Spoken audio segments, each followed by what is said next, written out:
Okay, so I've actually provided you with some written materials today answering the question why I'm running for U.S. House of Representatives, which I actually previously ran for in 2014, the first time that I sought office as a then 62-year-old. It really comes down to a concern that I've had for quite a long time, that our very democracy is at risk because of increasing income inequality. And that is certainly front and center in the presidential primaries this year, but for me it means something slightly different from the way that Senator Sanders or Secretary Clinton characterize it. I believe that there has been an abdication of responsibility in the U.S. Congress now for in excess of 30 years to address this widening gap of wages between median income workers, low income workers, and then the upper 1% in the country. And if you take a look at the graph and the materials I gave, you'll see that widening, and that's at the 95th percentile, not even the 99th. As a result, we actually have put at risk not only reasonable political discourse, which we see every day in the U.S. Congress, but we have actually put at risk the social cohesion of the United States, in my view. And I think that we have to go back to some basics. I was certainly not an active participant in the FDR coalition, which built the modern Democratic Party, but I am driven by those thoughts, that government can actually be a solution to problems that cannot be solved either in whole or in part by the private sector. And I also believe that national government occupies a very special place in addressing issues that state and local government in the American federal system cannot accomplish on their own. So I want to go to the U.S. House of Representatives and engage respectfully in rational debate, recognizing that my view of the world won't be embraced by 217 other members, which would represent a majority. Hope to use the powers of moral suasion and personal relationships and fact and argument to find rational coalitions to address things like expanding investment in infrastructure, rational tax reform, raising the federal minimum wage, which although the president by executive order did for federal workers, for the rest of American workers, over 30 million who are within 150% of the minimum wage level, have not seen a raise in that federal minimum wage since 2009, and today at $7.25, I don't think there's any rational being who would believe that that's a livable wage. Why can't we address those issues? I'm not ignoring other important issues. I'm happy to talk to you in great detail about policy issues. I am at core a policy guy. I actually, in addition to being a lawyer, I'm adjunct faculty at Case and teach courses on policy and believe that we need serious discussions about hard choices.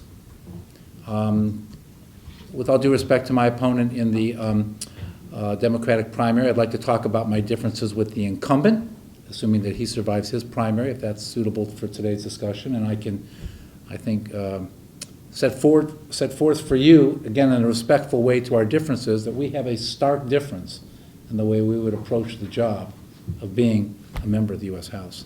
Before you go there, could you talk briefly about the district that you're seeking to represent?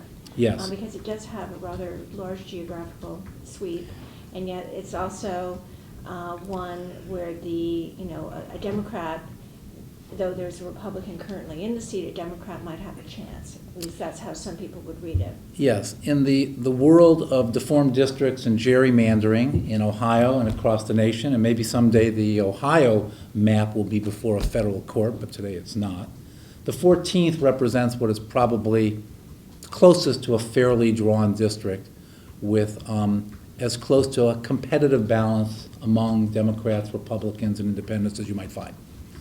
Having said that, it leans slightly Republican. It's made up of all or part of 7 counties. I carry with me a campaign business card which shows the map on the reverse side, because even insiders don't really know the contours of the district.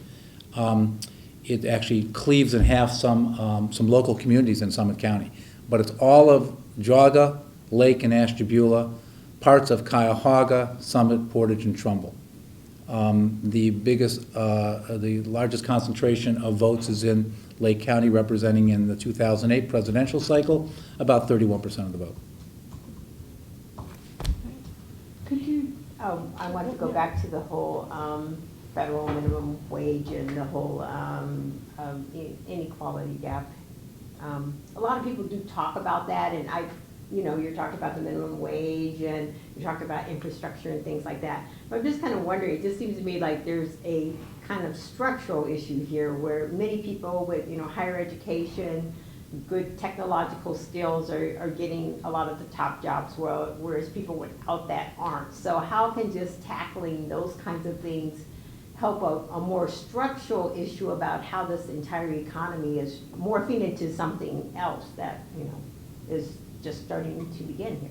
Well, Sharon, you've raised a much broader question, and clearly it goes back to the challenges that we have in American cities. One of the things that has not been addressed in the U.S. Congress now for 40 years, since the Nixon administration, I'll give Richard Nixon, I guess, kudos for this, is that having an urban policy, addressing the issues in cities. And the achievement gap, which is talked about by educators, is clearly evident in the city that we live in. We're trying to address it with some innovative approaches to high-performing charter schools, but that's not a systemic approach. That's an approach for the children that are to get benefited to go to the breakthrough schools or other high-performing charter schools. But you're right, you cannot transform the American economy or transform the lives of tens of millions of people living in poverty until you address education. What I tried to do with that brief white paper I gave you on what I would do if I got there and why I'm running is there's some things you can do in the near term that you have a better chance of forging consensus on. And that is the infrastructure bank. I even think some Republicans would say that notwithstanding the fact you have to make a big investment, infrastructure is a long-term investment, which means that you will not see back in revenue the cost of that within the same fiscal year or the same 2 or 3. You make an investment over the long term, and over the long term, infrastructure investment pays back. How do we know that in Cleveland? Well, not that many years ago, I think it's about 8 or 9 now, the federal government invested $200 million in Euclid Avenue and built the Health Line. And today, based on my last calculation, which I confirmed with Chris Ronayne last week, it's about $6 billion of private investment that followed it. That is the right kind of private-public partnership you want for growing the economy. But I do believe that the infrastructure bank, a national infrastructure program, which I've called the infrastructure bank, would not only create millions of jobs, potentially 10 million jobs if you addressed everything necessary, and it is a $1 trillion plus investment. It's something we need. It speaks to the core of making the economy work, protecting our national security, and I don't say that simply as somebody running for office or somebody who's involved in academia talking about policy. I have been involved in infrastructure finance and infrastructure operations, not only as the chairman of our Port Authority, but around the world as a lawyer representing people who make investment, both private and national government, in water systems, wastewater systems, electrical grid, ports, roads, bridges. There are Western democracies who are a model for the way it can be done. The water system in the UK is significantly better than the American water system because of some innovative privatization. I'm a Democrat, and I'm talking to you about privatization of certain assets with proper regulation. These are the sort of things that the Congress should be talking about. But you can't have a discussion about this in the U.S. House. In fact, you can't have a discussion about very much. Here's the regrettable truth about the way things were. And when I was a young man, I worked as a staffer on Capitol Hill for both individual members and committees. So I saw it at a different time. Who did you work for? So I first started out, I was an intern in Charlie Vanek's office working for Mark Talisman, and who, if you've been around Cleveland politics for a long time, is a storied name in congressional politics. I then was the first legislative staff hire of Mary Rose Okar when she was a Cleveland councilwoman who got elected. I also worked for Senator Lawton Chiles as a press intern. I also worked on the House committee, which was then called Banking, Finance, and Urban Affairs. It was a different time. It was the 1970s. And while there were differences, the party leadership worked together. This even precedes Reagan and Tip O'Neill. This is going back to Carl Albert and earlier speakers. And that's gone now. You don't even have hearings on important issues anymore. There's a complete lack of regular order in the U.S. Congress. and one member is not going to change it, but maybe one member additionally talking about the need for regular order and talking about difficult issues and willing to actually state his position when there's hard choices might be a beginning. Before we get on to other things, I wanted to get back to the minimum wage. How do you respond to the thoughts that's raising the minimum wage costs jobs and keeps people who would be employed from being employed, and the idea that minimum wage jobs don't typically aren't done by people who had households. It's supplementary income and that kind of thing. So Ted, I risk sounding a little wonkish when I respond to a very acute question like that, but let me share with you some information which I know Brookings is a left-leaning research institution, but you can confirm this kind of data from other sources. But there was a January 2014 report by the Brookings Institution about what would be the effect of raising the federal minimum wage. I think they used $10.10, which I think is inadequate. The truth is inadequate. Yes, I do But think. you'd like to see it go up to? I share the view of some that there's not a magic number, but if you take a look at where it would have been if we had had cost of living adjustments from the minimum wage of $1.65 in 1968, today it would be in the high 20s. So let's split the difference and make it $15 from my perspective as a starting point for a discussion. So what are the consequences of doing that? Many, including the incumbent, Dave Joyce, have said it's a job killer. I find that somewhat ironic, and I don't want to be here simply having, taking shots at the incumbent, but that's part of running for office, is that comes from somebody who's, one, never held a private sector job, two, never owned a business, three, never hired anyone except a public employee who are not subject to minimum wage. So that doesn't mean he can't be informed on it, and perhaps he is, but he's wrong on this issue.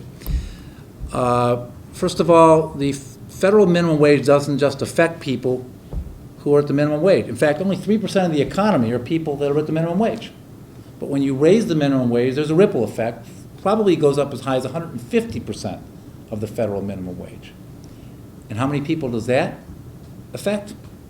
Over 30 million people. That's almost 30% of the American workforce. Now, the argument was made in a debate I had, or I guess a simultaneous interview was more like it, with Dave Joyce in the last cycle, and he said, well, it's only teenagers or second incomes. Well, then, there again, wrong. Less than 12% of the people making minimum wage are teenagers. I was once an owner of a number of businesses that use hourly wage workers. We never paid the minimum wage, but we, in some cases, paid slightly above it. We owned a portfolio of stores that you may have heard of called Cinnabon. And we made cinnamon rolls. And in fact, I can make a cinnamon roll, but that's not why I'm here today. We always, welcome to do it. and they're very good, and don't ask me the nutritional content. And we paid about $1 over the minimum wage. If you had told me during the time that I owned those stores that, Michael, I'm the governor of the state of Ohio, over the next 5 years, you need to raise your minimum wage in your stores $1 an hour per person per year, so that today, instead of what was then about $7.40, I think, when I had the stores, or maybe it was a little less, it would be $10 or $11. And I'd say, fine, give me the notice ahead of time, and I will raise incrementally the cost of my goods and services, in this case, just goods. And that's what happens. There certainly are going to be anecdotes when you raise the minimum wage, or when you make any change in mandated economics, that someone's going to have to lay off somebody. But the overwhelming amount of data show that when you raise wages at that level, because it's immediate disposable income, it creates what's called velocity in the economy, additional spending, and that there's overall an increase in employment. An increase in employment from raising the minimum wage. And there's a level at which there's not, but I think I'm within that elasticity. Additionally, that what's going on in the U.S. Congress is not a fair argument over policy or economics. It is like so many issues in the U.S. House, and this is the regrettable aspect of what's happened in Washington. Not that it didn't exist 40 years ago when I was a young man, but that this is a reflection of what the largest low hourly wage employers want. So their influence on the Hill, for reasons that go back to campaign finance reform and needed changes in lobbying laws, is overriding, where before it was simply part of the dialogue. Yes, there was more influence in some sectors and others. The financial sectors always had a lot of influence, even then. But today, many members of the U.S. House, including the incumbent, reflect and almost repeat verbatim the arguments they make. It's a job killer. It's only for teenagers. And these things are just fundamentally wrong. The data say something different. Well, you make this argument to us, but how do you make the argument to the other members? I mean, those are the ones you need to convince to try to do something about this issue. And Right. you kind of already said that it's nearly impossible to do, so I'm just wondering, what would people be sending you up there to do then? But I also said, Sharon, that while I do recognize that changing the representation in the 14th Congressional District of Ohio does not change the course of legislative history in Washington, but it's 218 people do change the course of legislative history in Washington. So you need to have one-to-one relationships. You also have to be willing yourself to modify and compromise when you're asked by somebody from the other side of the spectrum. So that I would find myself listening to others on issues important to them and seeing if there's ways that I can accommodate within those things that are fundamentally important to me, their legislative goals. That means, yes, I would break rank with Democrats on things that they might have considered more important than I do. I can't give you an example because it's about what will happen in the future and what will be on the legislative agenda. But I am not going to walk in lockstep with party leadership. In fact, I'm not particularly enamored about party leadership on either side of the aisle. I think that both sides have bought in to a system fueled largely by one goal: re-election. Not a legislative goal, re-election. What are some of the things that you disagree with the Democratic leadership now? You said you don't want to predict. Well, in the minority, it's hard to disagree because they don't get a voice on very much. But when they were in the majority for those first 2 years on both sides of the aisle with Barack Obama, I think it is not only regrettable, I think it's indefensible. They didn't take the time to do all the things they're talking about now. Comprehensive immigration reform. I believe that comprehensive immigration reform is now front and center on the agenda, and people should stand up and say it is not only untenable, not feasible to relocate 11 million plus people, it's just wrong. And we need to deal with the reality that we have 11 plus million people living in the United States who came here initially under illegal circumstances and deal with the reality of it in an American, compassionate way. They missed that opportunity. They were wrong to miss it. I know that they will say they were focused on health care reform. Well, I believe you can do more than one thing at one time. They had the opportunity when they controlled the White House and both legislative branches to deal with what is a grotesquely deformed tax code. Why do I know it's so grotesquely deformed? Because I spend my day job looking for opportunities to represent people to take advantage of the special carve-outs and carefully crafted provisions for their benefit only. And it's wrong. Members of Congress owe it to their constituents, the American people, to seriously consider alternatives. They talk about it, but there has not been serious tax reform in this country since 1986. This is, if presuming that you and Dave Joyce survive your respective primaries, it will be a rematch. Why do you think that you will prevail this time? That's a hard question, Betsy. I didn't get into the race for the first time in my life as a candidate in 2014 so that I could lose by a significant number of votes. Now, one thing which is probably not lost on anybody in this room is that U.S. Congress is a very important office, but it's not the top of the ticket, so there are lots of things beyond your control, as there were in 2014. In 2014, there were 235 Republican incumbents or open seats that were going to go Republican, so there were potentially 235 Democratic challengers nationally. Anybody here want to hazard a guess how many prevailed? One. She happened to be the daughter of a former governor and senator in Florida. Her name was Gwen Graham. So it wasn't a great cycle. So I don't have that cycle. That's one thing. Presidential years are generally pretty good years for Democratic candidates in terms of turnout. As we know, in 2014, we had historically low turnout in Ohio. In the 14th district, it was even lower. I think it was below 35%. What's not going to change, and I'm very concerned about, is money in the race. For those of you that don't follow FEC reporting, I'll save you the time of looking up what I did in 2014. I raised nearly $1.2 million. That is more than any congressional challenger in Ohio has ever raised. And I was outspent on television 4.5 to 1.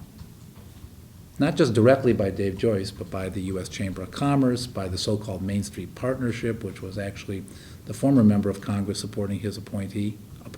I mean that sincerely, even though you can't appoint to the U.S. House. I don't think anybody would dispute that Dave Joyce was essentially appointed by Steve LaTourette. And a number of other PACs and super PACs. That won't change, but I'm hoping that bigger turnout, a lot more interest in a presidential year by millennials and Gen Xers, even though the district does tend to be a bit older, will give a Democrat an opportunity to wage a competitive campaign.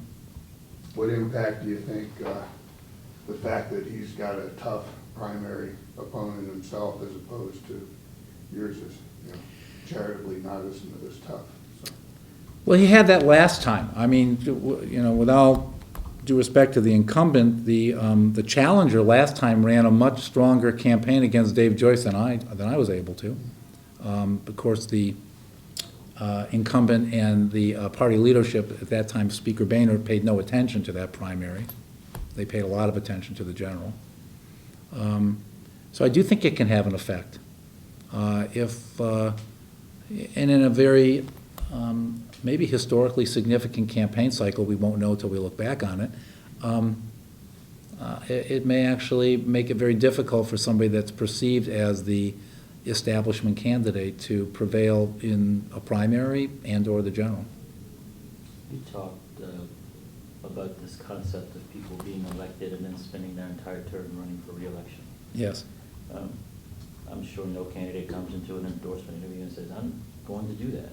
Everyone says, I'm not going to do that. What, in your past or assurances, are you going to give us that you will spend your time actually doing the work people elect you to do?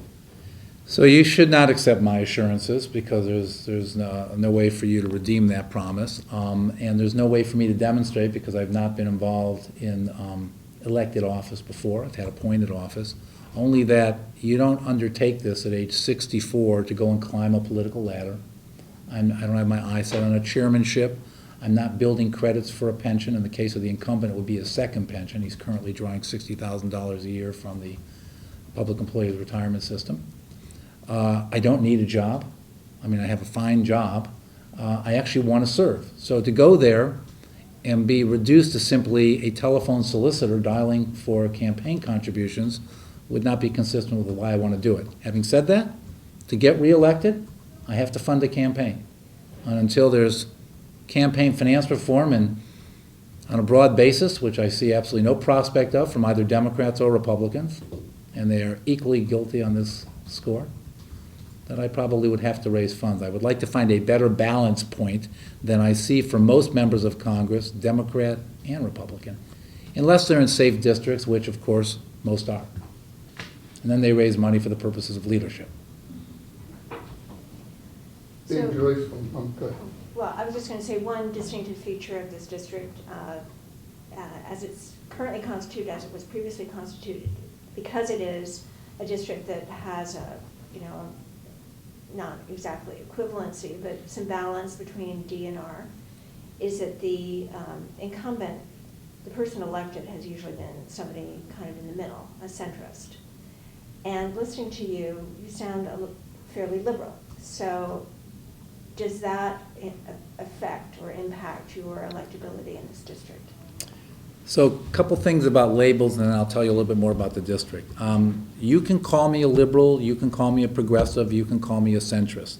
The fact is that the spectrum of American politics has moved right over the last 30 years, and the sort of things that I'm advocating for served the American people and fueled the biggest expansion of the American middle class. These are the kind of policies that Franklin Roosevelt pursued. Label them however you like. I'd like to talk about what the policies are. Where the private sector can fuel growth of the American capitalist economy, have at it. They should. I'm what people call a Wall Street lawyer. I represent investment banks and private equity funds and hedge funds and the people that deal with them, and I've been doing it for 35 years. I believe this is the best economic system we have, but there are things that neither the private sector nor the other levels of government, meaning local and state, can accomplish the way national government can.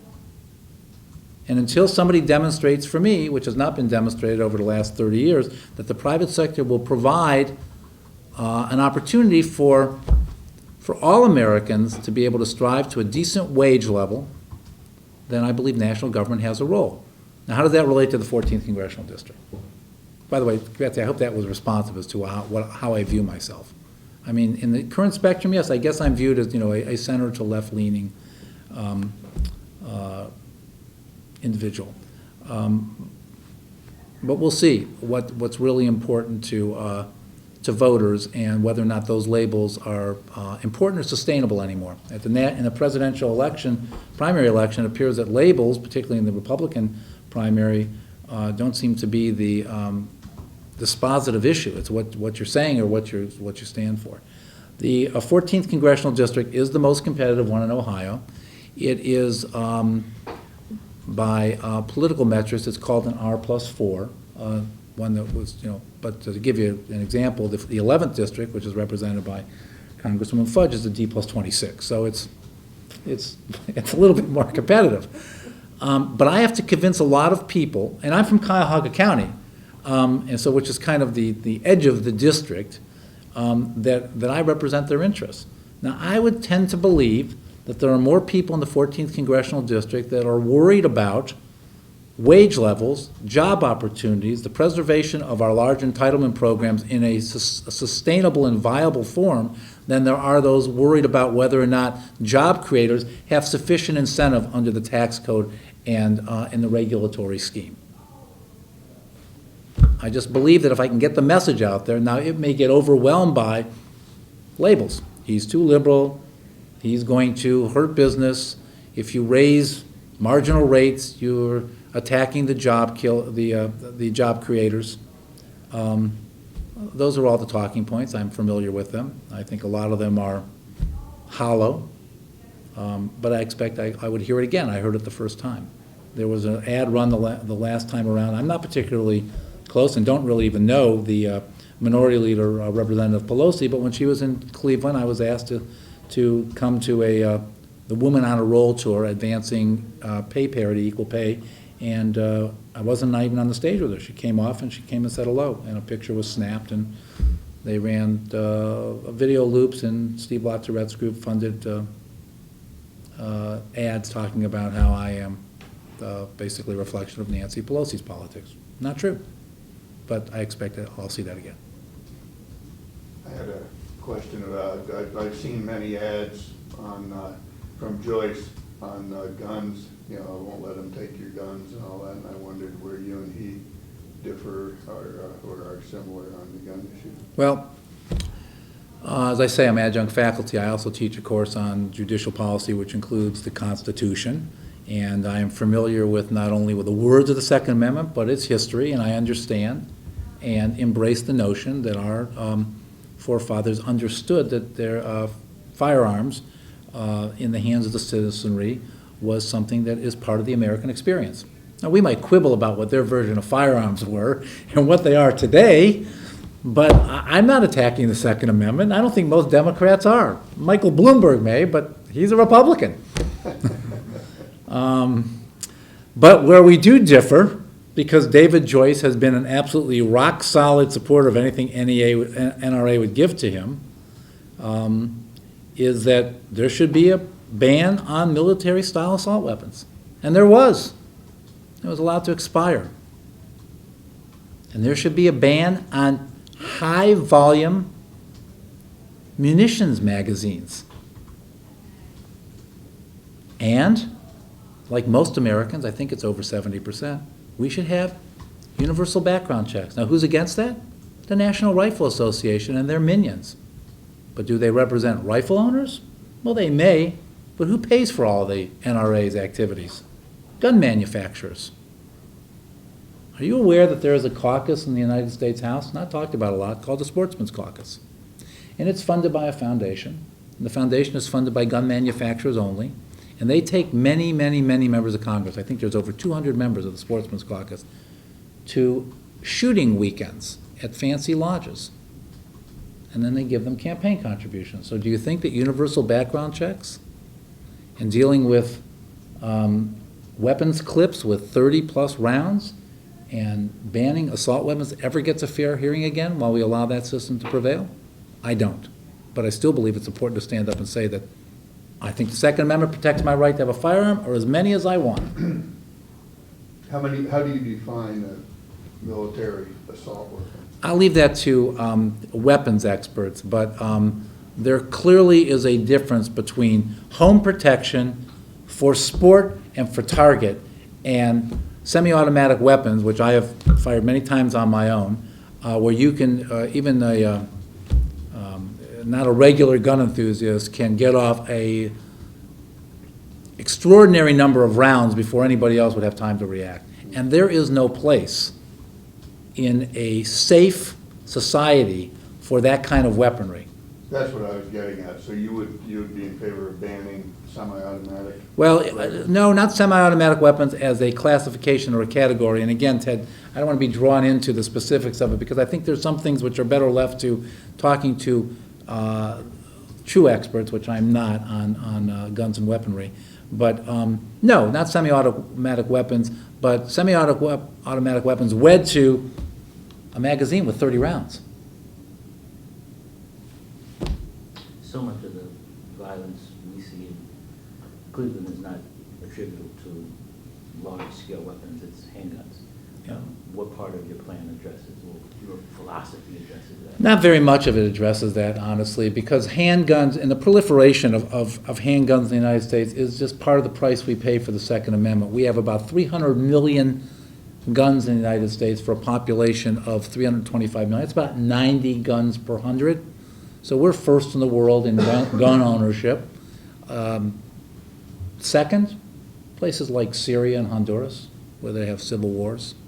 So we have, this is part of our culture, and I'm not here to be a change agent for the Second Amendment. I think that is one of the regrettable realities of having a proliferation of handguns, is that you're going to have violence, and it's going to play out in ways which you cannot protect by simply changing laws.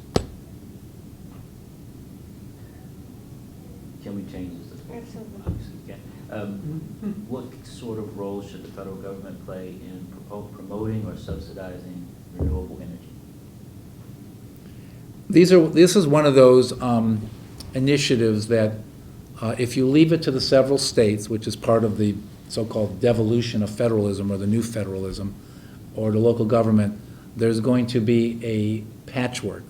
Ohio is now the first state since the institution of renewable energy portfolio standards that has reduced them. That's what our governor did, characterized by the national media as moderate, but on certain issues perhaps not quite as moderate. I do think that we need to have the national government more engaged in this, and maybe not by mandate, but maybe by incentive, that we all recognize that aspects of the fossil fuel industry are going to be overtaken by technology. How quickly or what technology, I'm not a future teller, so I can't tell you that, but I do know that today solar and wind are part of it. They're not a replacement for fossil fuels. We're going to have to look for others, but we need to incent the research and development and the production of alternatives. And the fact that we've had some catastrophic failures, like the Solyndra debacle in the Obama administration, doesn't diminish the need to pursue those solutions. It simply says that we have to be vigilant when we spend public taxpayer dollars. But I don't believe that coal is in the long-term future of the United States energy portfolio. I'm running against a guy whose family's in the coal industry. He has a different point of view. He's just wrong. 50 years from today, we are not likely to have coal miners in Ohio. Are you talking about Representative Joyce? Yes, his family's in the coal industry, Mhm. yes. So I'm not surprised by his point of view, and I'm not even saying if I were in his circumstance that I would do differently. But as a matter of policy, as opposed to personal loyalty, we have to plan for the technologies which will fuel economic growth and take care of our creature comfort needs through investment now. And state government, left to its own devices, has to deal with the immediate needs of state and local government. The federal government could take a different approach. And I might point out, every other Western democracy does this kind of investment and planning at the national level.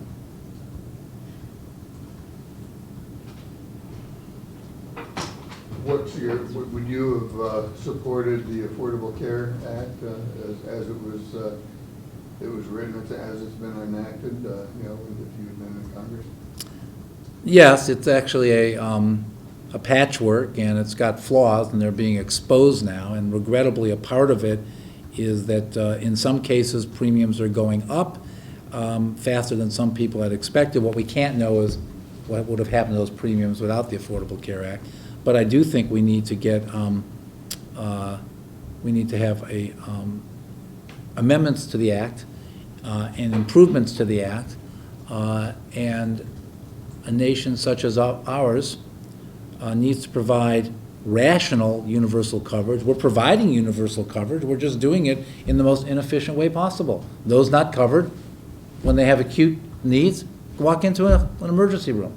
I can't imagine there's one person, when they understand the economics of that system, would say, let's do something about it. We can't let this persist.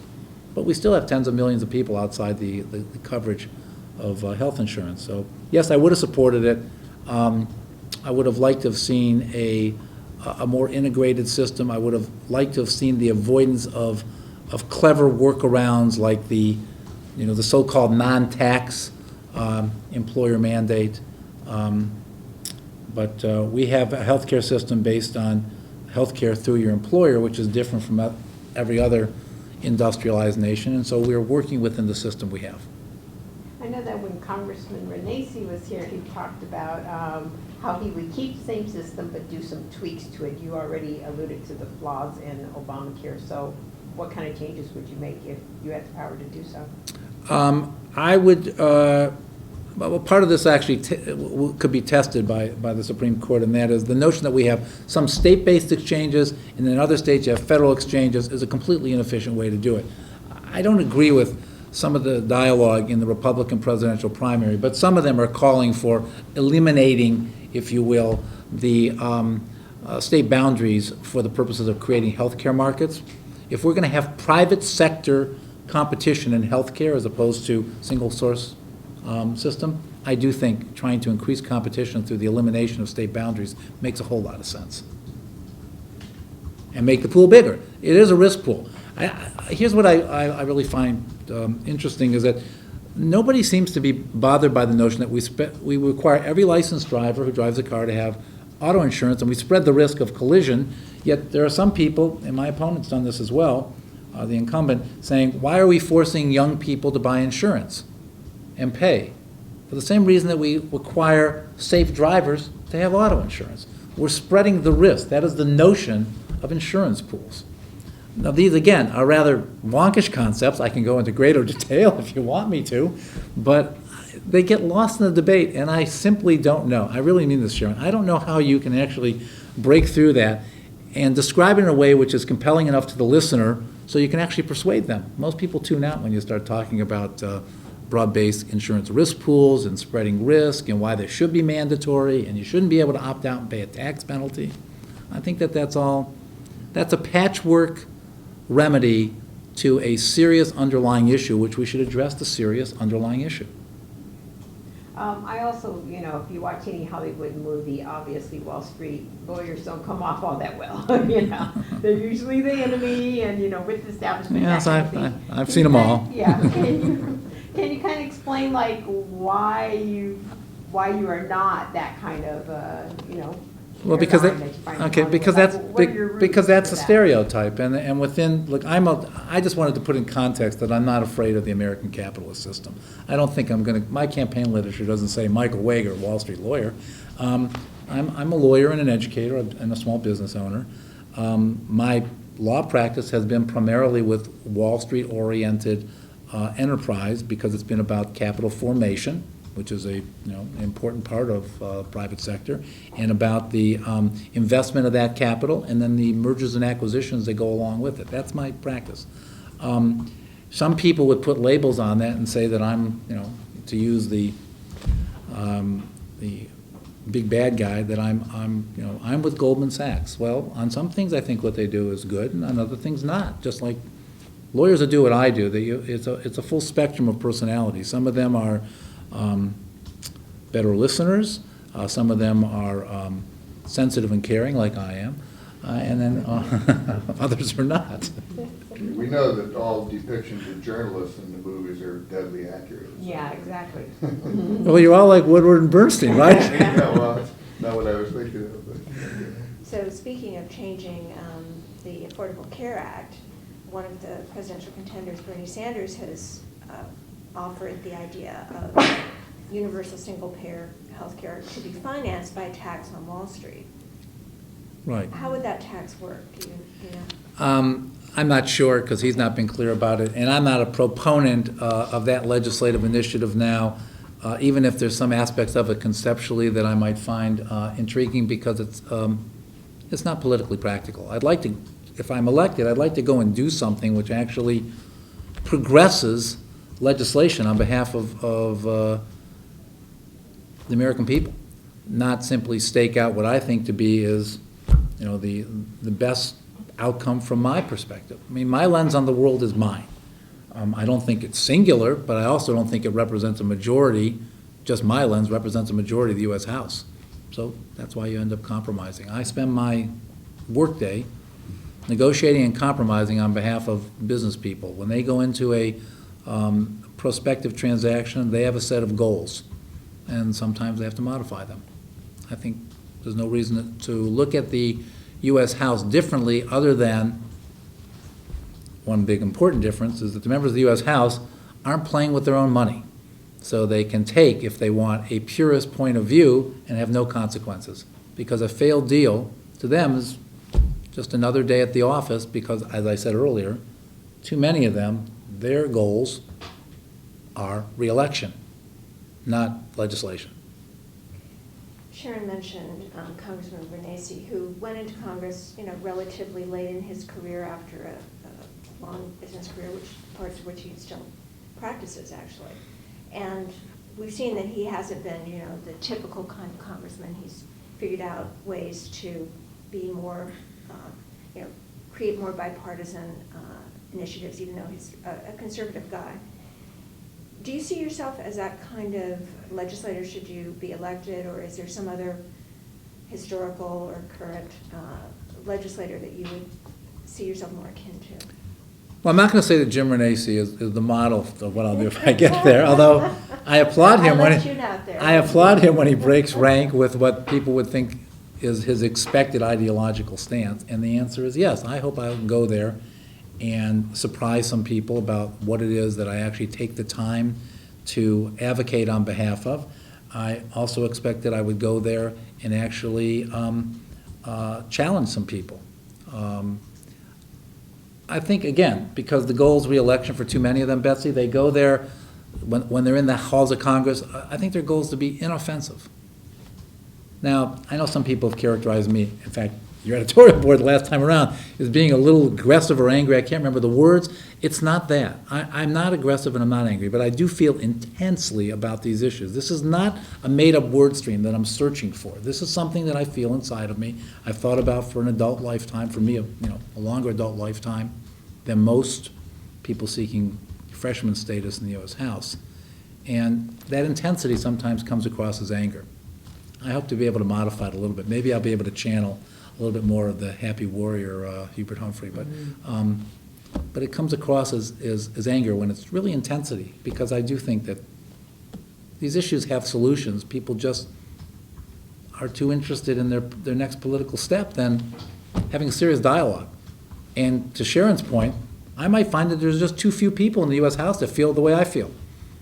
And as you made reference to my wife earlier, I may find that, be careful what you wish for. This is the most frustrating thing that I've ever done. But I'm willing to give it a chance. I sense no other questions. If you feel you'd like to wrap up, this is the moment to do so.